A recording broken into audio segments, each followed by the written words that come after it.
এই মুহররম মাস, আল্লাহ মুহররম মাসকে নিজের মাস বলেছেন। কার মাস বলেছেন? শাহরুল্লাহিল মুহররম।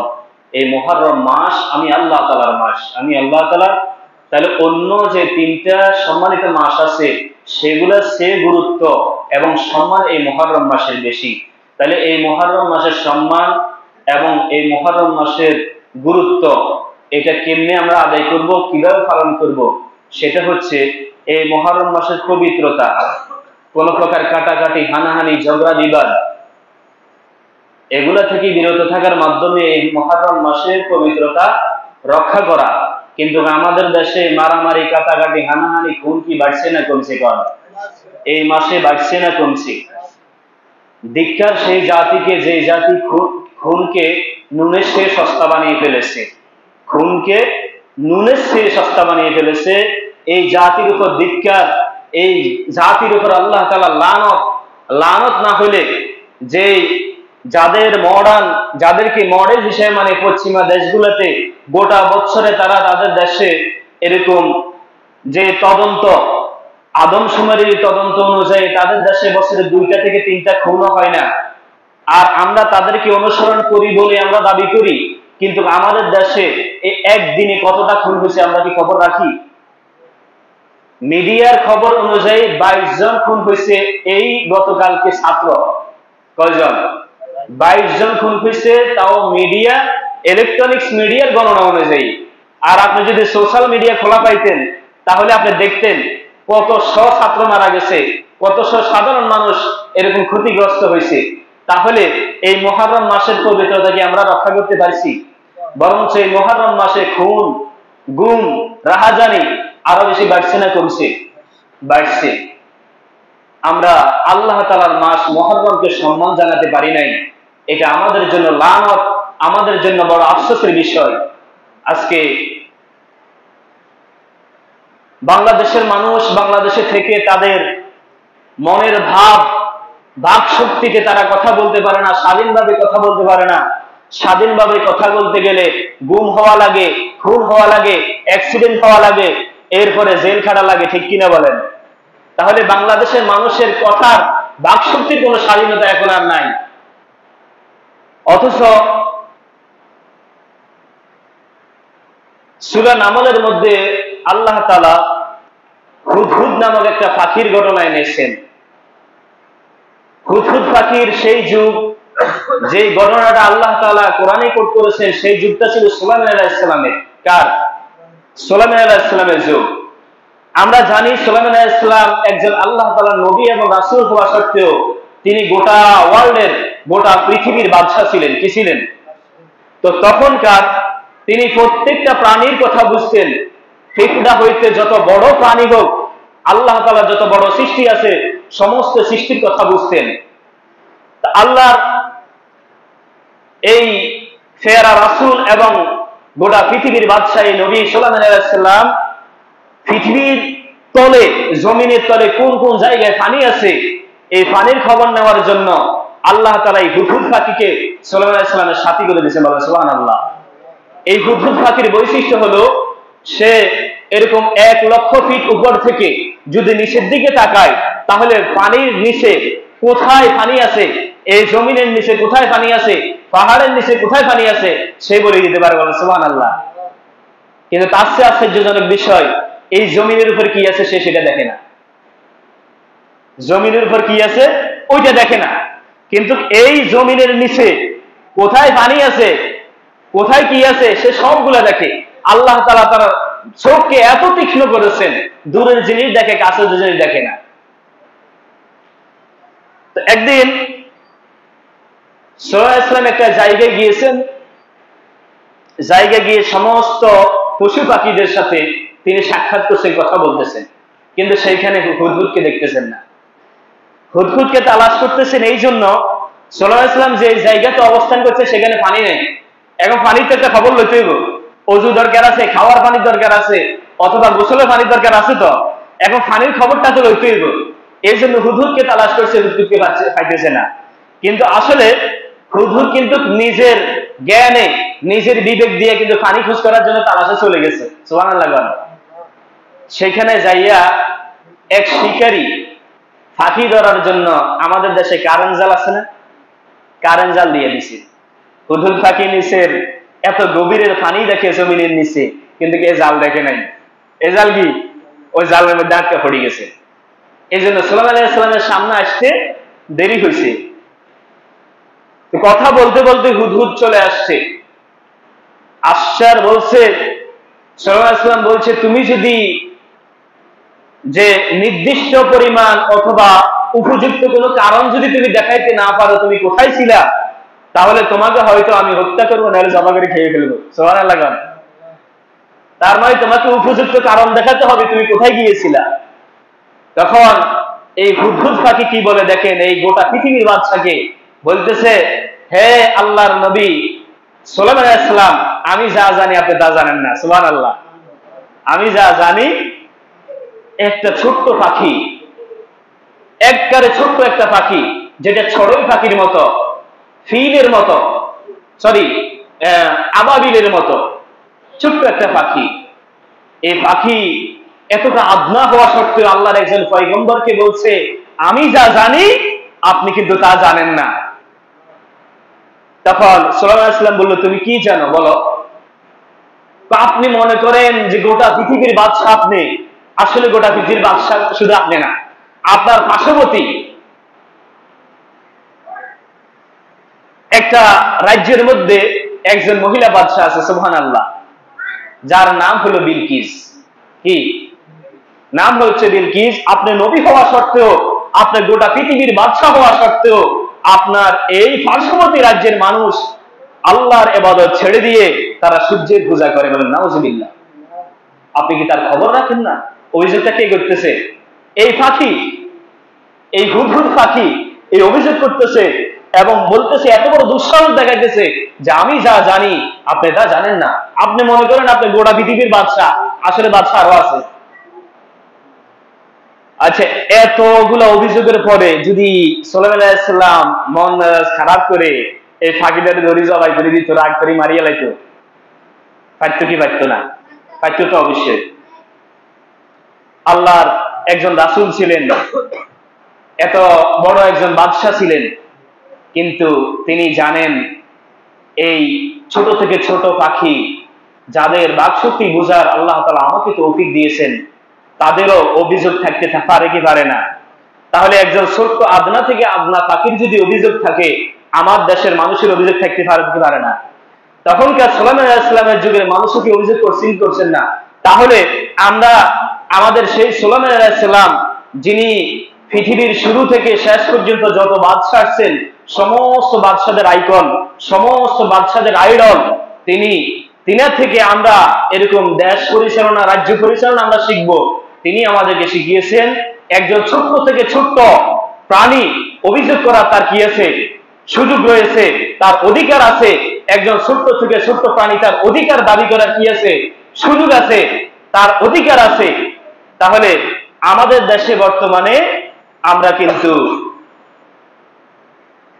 সাধারণ জনতা গণতন্ত্রের, আজকে এই দেশকে আমরা গণতন্ত্রের দেশ বলে দাবি করি, কিন্তু বিশ্বাস করেন ৬০ আনা গণতন্ত্র দেশে নেই। এজন্য আজকে আমরা যেটা দেখতে পাই, আমাদের ছাত্ররা অধিকারের জন্য আন্দোলন করছে, গণতন্ত্রের অধিকার। কোটা বাতিলের আন্দোলন করছে না, তারা কোটা সংস্কারের আন্দোলন করতেছে। কোটা কি পুরোপুরি বাতিল করতে চাইতেছে তারা? না, তারা বলতেছে এই কোটার যে বিষয়টা, এটা একটু সংস্করণ করা হোক। এটার জন্য এই কথা বললে আমাদের স্বার্থে লাগে, আমাদের নেতাদের স্বার্থে লাগে।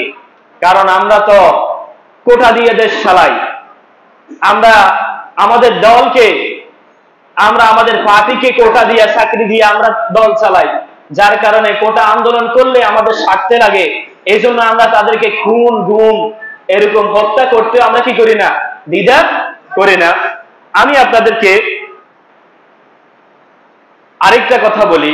রাসূলুল্লাহ সাল্লাল্লাহু আলাইহি ওয়াসাল্লাম ইসলামের প্রথম যুগে যখন কোরআন নাজিল হইতেছিল, তখন রাসূলুল্লাহ সাল্লাল্লাহু আলাইহি ওয়াসাল্লামের সামনে একজন ইহুদি আসি বললেন, ইয়া রাসূলুল্লাহ, ইয়া হাবিবাল্লাহ, আমি ইসলাম গ্রহণ করি নাই, তবে আমি জানি আপনিও শিরিক করেন, আপনার সাহাবায়ে কেরামও শিরিক করে, নাউজুবিল্লাহ কোন। তখন রাসূলুল্লাহ সাল্লাল্লাহু আলাইহি ওয়াসাল্লাম বললেন কিভাবে? তখন ওই ইহুদি বললেন, আপনার সাহাবীরা আপনি যখন তাদেরকে প্রশ্ন করেন কোনো বিষয়ে, তারা বলে ইনশাআল্লাহ ওয়া ইনশা মুহাম্মদ, আল্লাহ এবং আল্লাহর রাসূল যা চায়, আল্লাহ এবং আল্লাহর রাসূল যা ভালো জানে তাই হবে। তাহলে ভালো চাইবেন একমাত্র আল্লাহ তাআলা, যা চাইবেন আল্লাহ তাআলা চাইলে হবে, আপনার নবী চাইলে হবে, এটা তো শিরিক, এটা তো শিরকি কথা। কে এই অভিযোগ করতেছে? একজন ইহুদি, কিন্তু যার ইসলামের ন্যূনতম জ্ঞান এখনো তার ভিতরে ঢুকে নাই, কিন্তু পূর্ববর্তী হয়তো কিতাবের জ্ঞান তার ভিতরে আছে, কিন্তু ইসলাম এখনো গ্রহণ করে নাই। বলে আপনার সাহাবায়ে কেরাম বলে ইনশাআল্লাহ ওয়া ইনশা মুহাম্মদ, আপনি যাই চান এবং আল্লাহ তাআলা যাই চান তাই হবে, আপনি যাই ভালো মনে করেন আল্লাহ তাআলা যাই ভালো করে তাই হবে। তাহলে এটা তো শিরিক। একমাত্র আল্লাহ যা ভালো মনে করে, আল্লাহ যা চায় গোটা পৃথিবীতে তাই হয়। তখন রাসূলুল্লাহ সাল্লাল্লাহু আলাইহি ওয়াসাল্লাম সাহাবাদেরকে বললেন, তোমরা আজকে থেকে বললে ইনশাআল্লাহ, ইনশাআল্লাহ ওয়া ইনশা মুহাম্মদ, এটা বলবা না। তাহলে কথা বলার অধিকার আছে কি আছে না? ইসলাম দিছে না কথা বলার অধিকার? একবারে ছোট্ট থেকে ছোট্ট মানুষদেরকে ইসলাম কিন্তু কথা বলার অধিকার দিয়েছে, তার বাকশক্তি প্রকাশ করার অধিকার দিয়েছে, অভিযোগ করার অধিকার দিয়েছে। কিন্তু আমাদের দেশে আমরা এখন বুক খুলে মন খুলে আমরা মনের মতো করে কথা বলতে পারি না। আজকে দুইজন মানুষ একসাথে কথা বলতে আমরা ভয় পাই যে কোনো গোয়েন্দা কোনো আমাদেরকে ধরাই দেয় কিনা, ঠিক কিনা বলেন? তাহলে আমাদেরকে ইসলাম কিন্তু কথা বলার বাকশক্তি দিয়েছেন, অভিযোগ করার অধিকার দিয়েছেন, আর আজকে বর্তমানে আমরা সেটা পাচ্ছি না প্রিয় ভাইরা। এখন আসেন, আজকে দেশে যে অবস্থা, এই অবস্থার আমরা আজকে 2-3 দিন দেখতেছি আমাদের দেশে আমরা রক্তে মাখা টাকা দিয়ে পরিশ্রম, মাথার ঘাম পায়ে ফেলে টাকা ইনকাম করে আমরা মোবাইলে এমবি ঢুকাই, কিন্তু আমাদের সেই এমবির একটা মেয়াদ আছে কি নাই? কোম্পানি একটা মেয়াদ দেয়, তো এই মেয়াদটা থেকে আজকে 3টা দিন মেয়াদ চলে যাচ্ছে। বলেন তো, এই আমরা টাকা দিয়েছে এমবি কিনি, এটার মেয়াদ দেওয়া কোম্পানির কোনো অধিকার আছে? কোনো অধিকার নাই। আমি টাকা দিয়ে এমবি কিনছি, আমি যখন তখন খরচ করবো, না হলে আমার মোবাইলে থেকে যাবে। অথচ কোম্পানি একটা লিমিট দিছে, এতটা সত্ত্বেও আজকে 3 দিন পর্যন্ত নেট বন্ধ। আমাদের দেশে আমরা দেখতে পাই কোনো কিছু হইলে রাতে 10টার সময় কারেন্ট চলে যায়, রাতে 10টার সময় কি চলে যায়? নেট চলে যায়। আল্লাহই জানে নেট এবং কারেন্ট বন্ধ করে দিয়ে কি করে দেশের মধ্যে। আল্লাহ তাআলা, এটা একটা লানত প্রিয় ভাইরা, আল্লাহ তাআলা একটা গজব এটা। আল্লাহ তাআলা আমাদের সকলকে হেদায়েত দান করুন এবং ইসলাম যে সমস্ত আমাদেরকে অধিকার দিয়েছে সেই সমস্ত অধিকার আমাদের দেশের, আমাদের রাষ্ট্রের আইনে নিয়ে আসার তৌফিক দান করুন। তাহলে আমাদের অধিকার নিয়ে কথা, অধিকার যখন আবু বকর রাদিয়াল্লাহু তাআলা আনহু ইন্তেকাল করলেন, ইন্তেকাল করার পরে পরের খলিফাকে আমরা সবাই জানি, ওমর রাদিয়াল্লাহু তাআলা আনহু। ওমর রাদিয়াল্লাহু তাআলা আনহু যেই দিন খলিফা নিযুক্ত হলেন, যেই দিন তিনি খেলাফতের দায়িত্ব গ্রহণ করলেন, সেদিন তিনি চিন্তা করলেন, আচ্ছা দেখি তো একটু রাজ্যে একা একা হাঁটি, দেখি রাজ্যের অবস্থাটা কি। তখন তিনি সেই দিন রাত্রে একটা গলি দিয়ে যাইতেছেন, যাইতে যাইতে তিনি দেখলেন একজন বৃদ্ধ তার ঘরের সামনে বসে আছেন এবং খুব উইক, দুর্বল, এরকম কাঁদতেছেন। তখন খলিফা ওমর রাদিয়াল্লাহু তাআলা আনহু ওই বৃদ্ধর কাছে গেলেন, যাইয়া বললেন যে আপনার নাম কি, এটা কি আপনার ঘর কিনা, খোঁজ খবর নিলেন। তখন বললেন, ওমর রাদিয়াল্লাহু তাআলা আনহু বলতেছেন, এই যে বর্তমানে খেলাফতের দায়িত্ব যে ওমর নিল, এই ওমর যে দায়িত্ব পাইছে সেটা আপনি জানেন কিনা? কোন আমি জানি না। তো সে তো কালকে দায়িত্ব পাইছি। তখন ওমর রাদিয়াল্লাহু তাআলা আনহু আরো বললেন, ওমরের ব্যাপারে আপনার মন্তব্য কি? তখন ওই বৃদ্ধ বললেন, আরে বাহ, ওমর খেলাফতের দায়িত্ব পেয়ে গেছে, আর রাজ্যের একজন মানুষ আজকে 7 দিন না খেয়ে উপবাস রয়েছে, ওমর তার খবর রাখলো না। সুবহানাল্লাহ কোন। ওমর রাদিয়াল্লাহু তাআলা আনহু এই কথা শুনে ওই বৃদ্ধকে বললেন, আপনি যে আজকে 7 দিন না খেয়ে আছেন, এটা হয়তো ওমর নাও জানতে পারে। আরে বা ওমর কি কাল কিয়ামতে এই অভিযোগ করে আল্লাহ তাআলার কাঠগড়া থেকে এরকম রক্ষা পেয়ে যাবে যে তার রাজ্যের একজন মানুষ 7 দিন না খেয়ে উপাস রয়েছে, আর সে জানে না এই কথা কাল কিয়ামতে আল্লাহর কাঠগড়ায় দাঁড়িয়ে বলবে, আর আল্লাহ তাকে মাফ করে দিবে? সুবহানাল্লাহ। তখন ওমর রাদিয়াল্লাহু তাআলা আনহু নিজেকে বলতেছে, হায় ওমর, তোমার রাজ্যের সমস্ত মানুষ আকলমান, শুধু তুমি বেকুব হয়ে গেলা। সুবহানাল্লাহ। তোমার রাজ্যের সমস্ত মানুষ আকলমান, জ্ঞানী, শুধু তুমি ওমর নিজেই বোকা। কি অভিযোগ করলো দেখেন, চিন্তা করেন। রাজ্যের একজন মানুষ 7 দিন না খেয়ে উপাস, এই খবর ওমরকে রাখতে হবে, কারণ সে একজন বাদশাহ, সে একজন মুসলিম দেশের ইসলামিক কান্ট্রির বাদশাহ, তাকে সেই খবর রাখতে হবে। এই খবর ওমর জানে না, এই বৃদ্ধ মানুষ জানে, তাহলে ওই বৃদ্ধ মানুষ তো ওমর থেকে জ্ঞানী। তখন ওমর রাদিয়াল্লাহু তাআলা আনহুর ভিতরে আল্লাহ তাআলার ভয় ঢুকে গেলেন।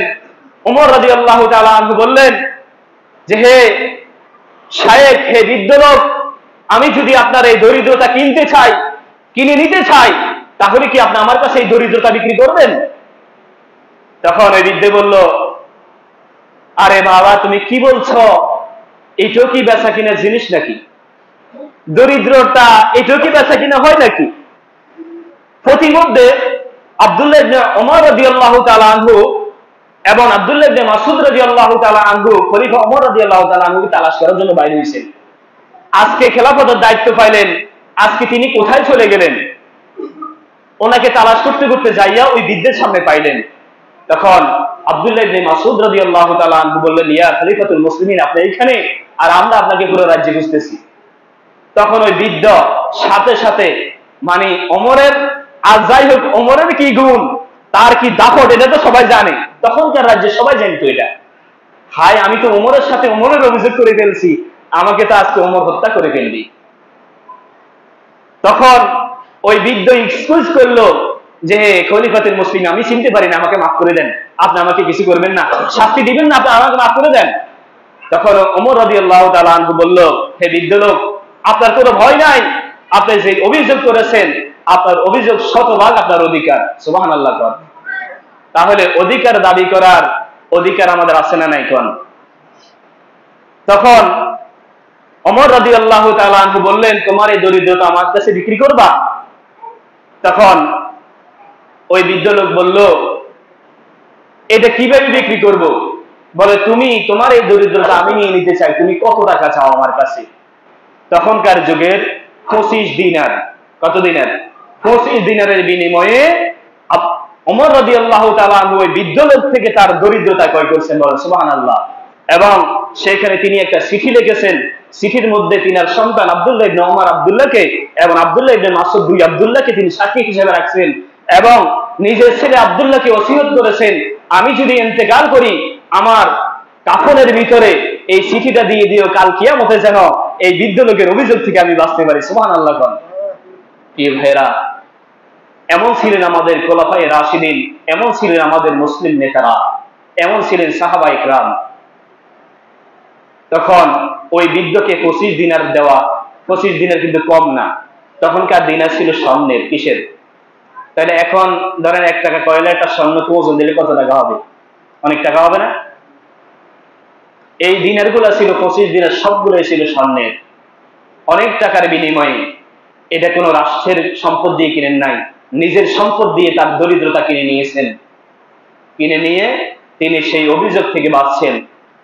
এরকম ছিলেন আমাদের সাহাবায়ে কেরাম, অনেক টাকার বিনিময়ে তার থেকে তার দরিদ্রতা কিনে নিয়েছেন। প্রিয় ভাইরা, আজকে যে সমস্ত ছাত্ররা আন্দোলন করছে, তাদের আন্দোলন শতভাগ হক, শতভাগ জায়েজ, শতভাগ তাদের অধিকার, এই অধিকার তাদেরকে ফিরিয়ে দেওয়া হোক, এটাই আমাদের দাবি। কারণ এইভাবে যদি কোটা দিয়া যদি দেশ পরিচালনা করা হয়, দেশ চলে যাচ্ছে একতরফা। কোটা কেন? কোটা এত তাদের দরকার, ওই যে কোটা দিয়ে তো তারা দেশ চালায়, দল চালায়, যার কারণে তারা এই স্বার্থ ছাড়তে চায় না। আমাদের যে সমস্ত ভাইরা আন্দোলন করে ইন্তেকাল করেছেন, আমরা তাদের সর্বোচ্চ হকের মিছিলে তারা ছিল, হকের দাবি করে তারা দুনিয়া থেকে শহীদ হয়েছেন, আল্লাহ তাআলা তাদেরকে শহীদের মর্যাদা দান করুন এবং তাদের যাবতীয় জীবনের সমস্ত গুনাহ সগীরা কবিরা গুনাহ আল্লাহ তাআলা মাফ করে দিন। আল্লাহ তাআলা আমাদের সকলকে আমাদের নিজেদের পরিবারের হক, সমাজের হক, মসজিদের হক আদায় করে চলার তৌফিক দান করুন। আপনাদেরকে মসজিদের হক নিয়ে আমি আরো অনেক কথা বলেছি প্রিয় ভাইরা। মসজিদের হক অনেকগুলা রয়েছে, তার মধ্যে একটা হক হচ্ছে মসজিদ আমাদের সমাজের সামাজিক একটা প্রতিষ্ঠান। এই সামাজিক প্রতিষ্ঠান কিন্তু আমাদের অর্থে চলে, আমাদের অর্থায়নে এই প্রতিষ্ঠান চলে। এই জন্য আমাদের যার যে বেতন ধরছে এই বেতনটা আমরা অনেকে দিচ্ছি না। আমাকে কমিটি জানিয়েছেন যে তারা আমরা কারা কারা টাকাটা দিই না এটা তারা বলতে চাচ্ছে। এখন বলেন সবার সামনে যদি মসজিদে আপনার নামটা বলে আপনি 10 মাস 1 বছর টাকা দেন না, লজ্জার বিষয় কিনা? আমি বাধা দিছি, আমি বলছি না, ওনাদেরকে আরো বলা উচিত, ওনাদেরকে আরো উৎসাহ দেওয়া উচিত, সব আলোচনা করা উচিত, ওনাদের দায়িত্ব আরো বোঝানো উচিত। এত তাড়াতাড়ি তাদের নামটা সবার সামনে নিলে তারা লজ্জা পাবে। আমি তাদেরকে নিষেধ করেছি। প্রিয় ভাইরা, মসজিদের হক গুলা ইনশাল্লাহ আমি একদিন আলোচনা করব। মসজিদের হক কিন্তু আমাদের, যেমন মসজিদ দিয়ে মসজিদের আশেপাশের মানুষ যদি নামাজ না পড়ে তাহলে এই মসজিদ তাদের বিরুদ্ধে কিন্তু অভিযোগ করবে। এই মসজিদ দিয়া যদি মসজিদে ইমাম রাখতে না পারে, মুয়াজ্জিন রাখতে না পারে, একবেলা আজান না হয়, নামাজ না হয়, এই দায় সমাজের প্রত্যেকটা মানুষ কাল কিয়ামতে কিন্তু দিতে হবে। কথা কি বুঝছেন? এবং মসজিদের স্টাফদের যে পারিবারিক সাংসারিক যেই প্রয়োজন সেগুলা কিন্তু অনেকটাই এই মসজিদের সামান্য সম্মানের উপরে কিন্তু নির্ভর করে। আপনারা সবাই ইনশাল্লাহ চেষ্টা করবেন যে এই মসজিদের যে হকগুলো আছে, বিশেষ করে মসজিদের এই অর্থায়ন যেটা, এটা আপনারা একটু বেশি করবেন। কারণ যেই কোনো জায়গাতে অর্থায়নের বিষয়টা কিন্তু মূল। অর্থায়নের বিষয়টা কি মূল। যেমন ধরেন একজন নারীকে যদি বিবাহ দেয়, একটা মেয়েকে যদি বিবাহ দেয়, সেইখানে মোহর হিসেবে টাকা দেওয়া লাগে কেন? তারে কতগুলো কোরআন শরীফ দিলে বা তার মাথা হাত বুলে দিই, যদি বলি তোমাকে অনেক দোয়া করে দিলাম অথবা তোমাকে যাও আমার আমল থেকে অনেক সওয়াব দিয়ে দিলাম, তাহলে কি হবে? ইসলাম কি এটা বলছে? কেন বলছে? কারণ দুনিয়া কিন্তু সওয়াব দিয়ে চলে না, সওয়াবের কাজ হচ্ছে আখিরাতে। কিন্তু এটা স্মরণ রাখতে হবে আখিরাত কিন্তু আমার মূল জীবন। আখিরাতের জন্য সওয়াব অর্জন করতে হবে, দুনিয়াতে কোনো না কোনো কাজ করতে হবে বেঁচে থাকার জন্য, খাওয়ার জন্য, জীবিকা নির্বাহ করার জন্য। এই জন্য যেই কোনো জায়গাতে আপনার অর্থায়ন, দুনিয়াতে অর্থায়ন হচ্ছে মূল। আপনি যারা এই মসজিদের ইনশাল্লাহ সদস্য আছি, আমাদের সবার জানা আছে আমাদের ন্যায্যবিতে বেতন, আমরা ইনশাল্লাহ এগুলো পরিশোধ করে দিব। আল্লাহ তাআলা আমাদেরকে আমল করার তৌফিক দান করুন। প্রিয় ভাইরা, আজকে আমরা যে বিষয়টা নিয়ে আলোচনা করতে চেয়েছিলাম সেই বিষয়টা আলোচনা করা মোটেও সম্ভব হয় নাই। আমি আপনাদেরকে 1-2টা কথা বলি। রাসূলুল্লাহ সাল্লাল্লাহু আলাইহি ওয়াসাল্লাম বলেছেন, আস-সাহাবী কান নুজুম, সাহাবায়ে কেরাম হচ্ছে আকাশের জলমলে নক্ষত্র বা তারকার মতো। সুবহানাল্লাহ। সাহাবায়ে কেরাম হচ্ছে আকাশে যে তারকা আমরা দেখি সেই জলমল তারকার মতো। ধরেন আজ থেকে আধুনিক বিশ্বের 100 বছর আগের ঘটনা চিন্তা করেন, যখন দুনিয়াতে দিক নির্দেশনা ঠিক করার জন্য কোনো কম্পাস ছিল না, মানুষ টাইম দেখার জন্য কোনো ক্লক ছিল না, ঘড়ি ছিল না, তখনকার যুগ চিন্তা করেন। তখন এই নক্ষত্ররা, আকাশের এই তারাগুলা দিয়া মানুষ দিক দেখতো, মানুষ আকাশের তারা দিয়া দেখে দেখে হাঁটতো, আকাশের তারা দেখে রাতের সময় নির্ণয় করত, দিনের সূর্য দেখে মানুষ রাতের দিনের সময় নির্ণয় করত। তো রাসূলুল্লাহ সাল্লাল্লাহু আলাইহি ওয়াসাল্লাম এমন একটা জিনিসের সাথে তুলনা করছেন সাহাবায়ে কেরামদেরকে, যে এটা বুঝাইতে চাইছেন যে তোমরা যদি আমার সাহাবায়ে কেরামের জীবনীকেও লক্ষ্য করো, জীবনী মতো অনুসরণ করে তোমরা চলো, তাদেরকেও ইত্তেবা করে চলো, তাহলেও তোমরা সফল কাম হবে। সুবহানাল্লাহ। তাহলেও তোমরা জান্নাতের অধিকারী হতে পারবা। অন্য হাদিসে রাসূলুল্লাহ সাল্লাল্লাহু আলাইহি ওয়াসাল্লাম বললেন, আকরিমু আসহাবি, তোমরা আমার সাহাবায়ে কেরামদেরকে সম্মান করো। কেন? ফাইন্নাহুম খিয়ারুকুম, কারণ তারা হচ্ছে তোমাদের মধ্যে সর্বশ্রেষ্ঠ। তোমাদের মধ্যে সর্বশ্রেষ্ঠ কারা? সাহাবায়ে কেরাম।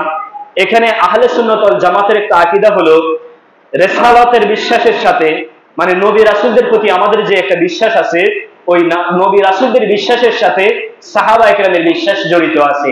বলতেছে সমস্ত নবী রাসূলদের সম্মানের পরে, মর্যাদার পরে রাসূলুল্লাহ সাল্লাল্লাহু আলাইহি ওয়াসাল্লামের সাহাবায়ে কেরামদের সম্মান। বলো সুবহানাল্লাহ। তাহলে সমস্ত নবী রাসূলদের মর্যাদার পরে আমাদের রাসূল সাল্লাল্লাহু আলাইহি ওয়াসাল্লামের সাহাবাদের মর্যাদা। প্রিয় ভাইরা, আজকে অনেক জায়গা থেকে, অনেক স্টেজ থেকে, অনেক ওয়াজের মাহফিল থেকে আমরা অনেক সাহাবায়ে কেরাম, কিছু কিছু সাহাবায়ে কেরামদের কিছু সমালোচনা আমরা শুনি। এই সমালোচনাগুলা যারা করে তারা হয়তোবা জ্ঞানের সংকট, নয়তোবা তারা ষড়যন্ত্র করে এই সমস্ত কথাগুলা বলে। সাহাবায়ে কেরাম মানুষ ছিলেন, তারা ফেরেশতাও ছিলেন না, নবীও ছিলেন না।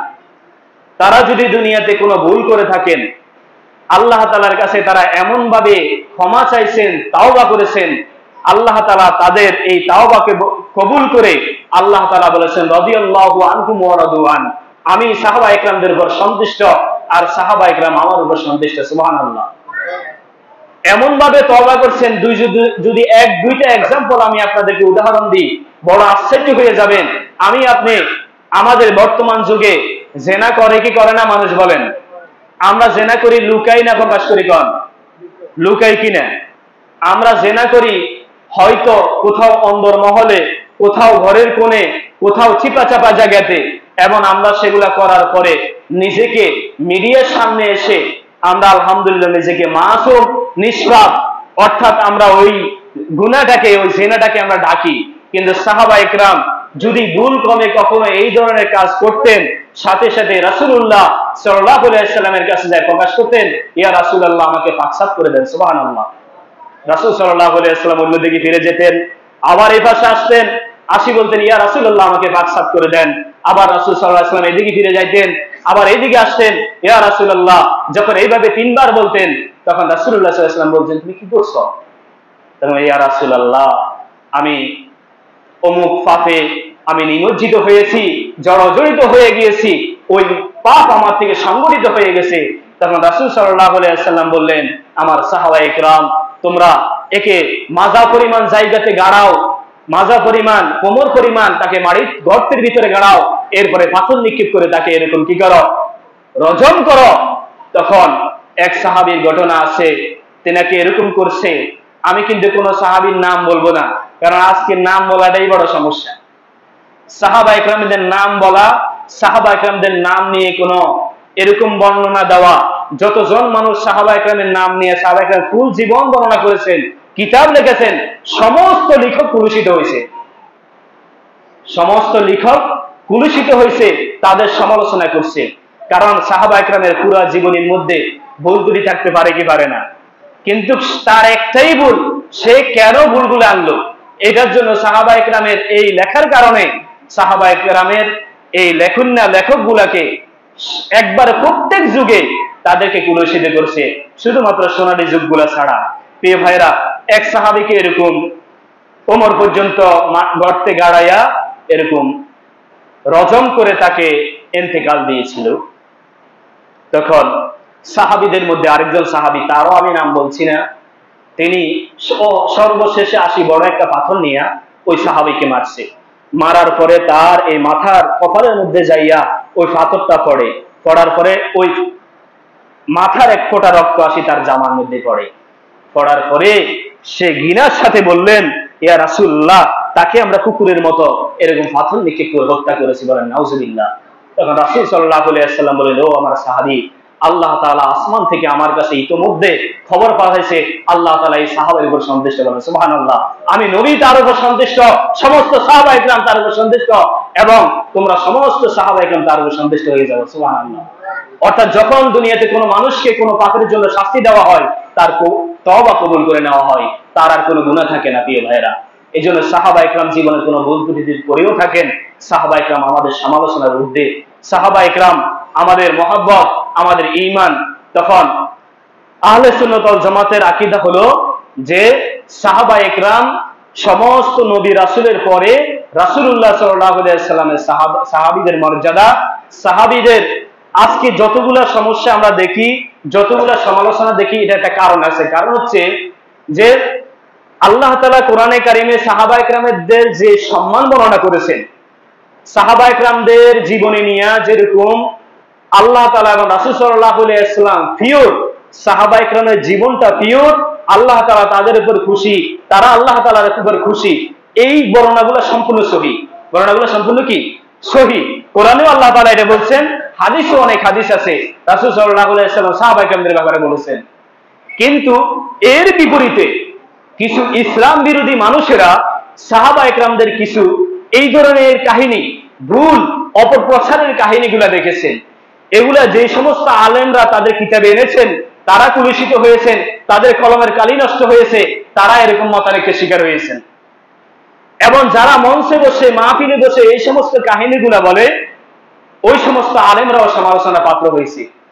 এজন্য আমাদের ঈমান হবে এরকম, আল্লাহ তাআলা এবং আল্লাহ রাসূল সাল্লাল্লাহু আলাইহি ওয়াসাল্লাম সাহাবাদের যে পিওর চরিত্র নিয়ে কথা বলেছেন, তার বিপরীতে যাইয়া আপনি এরকম ভুল ভ্রান্ত কাহিনী শুনে সাহাবায়ে কেরামদের বিরুদ্ধে আপনি নিজে মনোভাব রাখতে পারেন না, ঘৃণা রাখতে পারেন না, বিদ্বেষ রাখতে পারেন না, এবং সাহাবায়ে কেরামের সমালোচনা করতে পারেন না।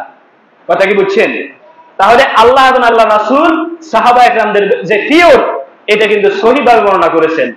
এর বিপরীতে যাইয়া ভুল কাহিনী, কতগুলো ইসলাম বিরোধী মানুষের অপপ্রচারের শিকার হইয়া সাহাবায়ে কেরামদের বিরুদ্ধে কিন্তু আঙ্গুল তোলা যাবে না। এটা আমাদের ঈমান। সাহাবায়ে কেরাম আমাদের মাথার তাজ।